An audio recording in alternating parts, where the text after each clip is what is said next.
आज आपको 7 ऐसे फूड्स के बारे में बताने जा रहे हैं जो कि शुगर को कम करते हैं। हर एक डायबिटीज के मरीज को इन ग़िज़ाओं का इस्तेमाल लाजमी करना चाहिए ताकि बढ़ी हुई शुगर उनको नुकसान ना पहुंचा पाए और वो डायबिटीज की वजह से होने वाली बेशुमार कॉम्प्लिकेशन से महफूज रहें। अगर डॉक्टर ने आपसे ये कहा है कि आप प्री डायबिटिक हैं, यानी आपको डायबिटीज का मर्ज होने के बहुत ज्यादा खतरात हैं, तब भी आप इन ग़िज़ाओं को इस्तेमाल करते हुए डायबिटीज के मर्ज से बच सकते हैं। इनके इस्तेमाल से आपकी हेल्थ भी अच्छी रहती है और आप मोटापे से भी बचे रहते हैं। और अगर ऑलरेडी मोटे हैं तो तेजी से आपका वजन कम होने लगता है। नंबर 1, बंद गोभी। बंद गोभी दुनिया की वाहिद ऐसी ग़िज़ा है जिसको खाने से जितनी आपको कैलोरीज हासिल होती हैं, उनसे ज्यादा कैलोरीज आपकी बॉडी की बंद गोभी को हजम करने में लग जाती है। यानी बंद गोभी से आपको किसी किस्म की कोई कैलोरी हासिल नहीं होती। बंद गोभी का ग्लाइसेमिक इंडेक्स बेहद कम यानी सिर्फ 10 होता है। किसी चीज का ग्लाइसेमिक इंडेक्स ये बताता है कि ये चीज खाने के बाद कितनी तेजी से आपके खून में शुगर के लेवल को बढ़ाती है। जबकि दूसरी तरफ हम देखते हैं कि जो हमारी चपाती होती है, यानी वो रोटी जिसे हम रोजमर्रा खाते हैं, उसका ग्लाइसेमिक इंडेक्स 62 है, जबकि रोटी के मुकाबले में बंद गोभी का सिर्फ 10 है। इससे आप खुद अंदाजा लगा सकते हैं कि बंद गोभी खाने के बाद आपके खून में शुगर के लेवल को बढ़ाती नहीं, बल्कि अगर आप बंद गोभी को रोटी या चावल के साथ खाते हैं तो ये रोटी और चावल के साथ शामिल होकर, यानी खाए गए खाने के साथ शामिल होकर खाने के बाद एकदम से आपके ब्लड में शुगर के लेवल को बढ़ने से रोकती है। जब खाना खाने के बाद एकदम से आपका ब्लड शुगर लेवल नहीं बढ़ता तो आप बेशुमार शुगर की वजह से पैदा होने वाली कॉम्प्लिकेशंस और डैमेज से महफूज रहते हैं। बंद गोभी क्योंकि फाइबर से भरपूर होती है, इसलिए आपके हाजमे के निजाम के लिए भी बहुत बेहतरीन है। इसके अलावा इसके अंदर विटामिन सी और विटामिन के काफी मिकदार में मौजूद होते हैं। बंद गोभी जिस्म में बढ़े हुए कोलेस्ट्रॉल को कम करती है, हाई ब्लड प्रेशर को कंट्रोल में रखने में भी मदद करती है और आपके दिल को हेल्दी बनाए रखने के लिए भी बहुत अच्छी है। नंबर 2, सेब। सेब विटामिन, मिनरल्स, ताकतवर एंटीऑक्सीडेंट्स और फाइबर से भरपूर होते हैं। सेब इस्तेमाल करने से आपकी बॉडी में इंसुलिन रेजिस्टेंस की कंडीशन में कमी आती है, जिससे आपके ब्लड में शुगर का लेवल कम रहने लग जाता है। यही वजह है कि दुनिया भर के हेल्थ एक्सपर्ट शुगर के मरीजों को रोजाना एक सेब इस्तेमाल करने का मशवरा देते हैं। लेकिन शुगर के मरीजों को सेब का इस्तेमाल हमेशा छिलके समेत करना चाहिए, क्योंकि सेब के छिलके में ना सिर्फ फाइबर बल्कि बहुत सारी जरूरी न्यूट्रिएंट्स मौजूद होते हैं। लेकिन आपने कभी भी सेब के जूस का इस्तेमाल नहीं करना, क्योंकि उसके अंदर फाइबर ना होने के बराबर होता है और वो फायदे के बजाय उल्टा आपको नुकसान पहुंचा सकता है। नंबर 3, कद्दू के बीज। कद्दू के बीज ना सिर्फ न्यूट्रिशन से भरपूर होते हैं, इनके अंदर हर किस्म का विटामिन, मिनरल तो मौजूद होता ही है, साथ में इनके अंदर काफी मिकदार में फाइबर भी पाया जाता है। लेकिन सबसे खास बात है कि इनके अंदर मोनो अनसैचुरेटेड फैटी एसिड और ओमेगा 6 फैटी एसिड भी काफी मिकदार में मौजूद होते हैं। यही वजह है कि इनको इस्तेमाल करने से आपके ब्लड में बढ़ा हुआ शुगर का लेवल बहुत तेजी से कम होता है। और इनको इस्तेमाल करते रहने से, खासकर अगर आप खाने के बाद इनका इस्तेमाल कर लेते हैं, तो इनका इस्तेमाल आपके ब्लड में शुगर के लेवल को नहीं बढ़ने देता।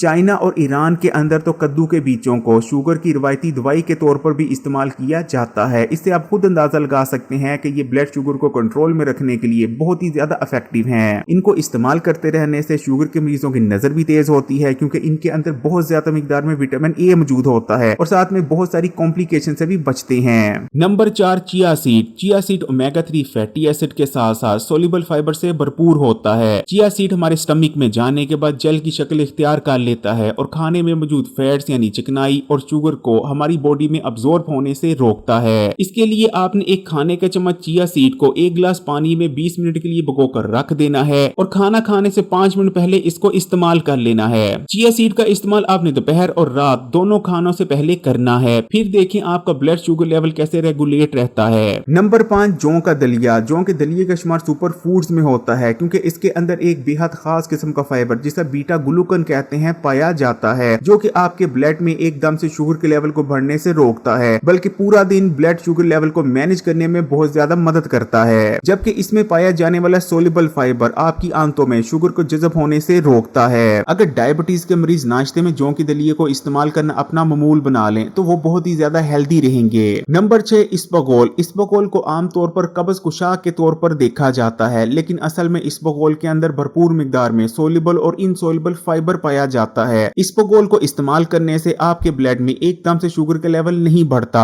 ब्लड शुगर को कंट्रोल में रखने के लिए आपने खाना खाने से 5 मिनट पहले 5 ग्राम इसबगोल के छिलके का इस्तेमाल कर लेना है। नंबर 7, जामुन और जामुन की गुठली। जामुन एक सीजनल फल है, लेकिन जामुन की गुठली आपको पंसारी से पूरा साल मिलती रहती है। जामुन और जामुन की गुठली के अंदर 2 ताकतवर कंपाउंड्स यानी जैमोलिन और जैमोसिन मौजूद होते हैं, जो कि आपके ब्लड में शुगर शुगर के लेवल को बढ़ने से रोकते हैं, बॉडी में इंसुलिन सेंसिटिविटी को बढ़ाते हैं, जिस वजह से आपके ब्लड में शुगर का लेवल रेगुलेट रहना शुरू हो जाता है। इसलिए जब तक जामुनों का सीजन है अब मुट्ठी भर जामुन रोजाना इस्तेमाल करते रहें, लेकिन जब जामुनों का सीजन चले जाए आप पंसारी से जामुनों की गुठली लाकर उसको पीस कर उसका पाउडर तैयार कर लें और हर खाना खाने के बाद 5 ग्राम जामुन का पाउडर इस्तेमाल करते रहें। आपको बहुत ही ज्यादा बेनिफिट्स हासिल होंगे और शुगर को मैनेज रखने में बहुत ज्यादा मदद मिलेगी। अगर वीडियो अच्छी लगी तो कमेंट में सुभान अल्लाह या माशाअल्लाह लाजमी लिखिए और मजीद वीडियोस के लिए हकीम अली उर्दू को सब्सक्राइब करके घंटी के आइकॉन को दबा दें और ऑल नोटिफिकेशन को सिलेक्ट कर लीजिएगा।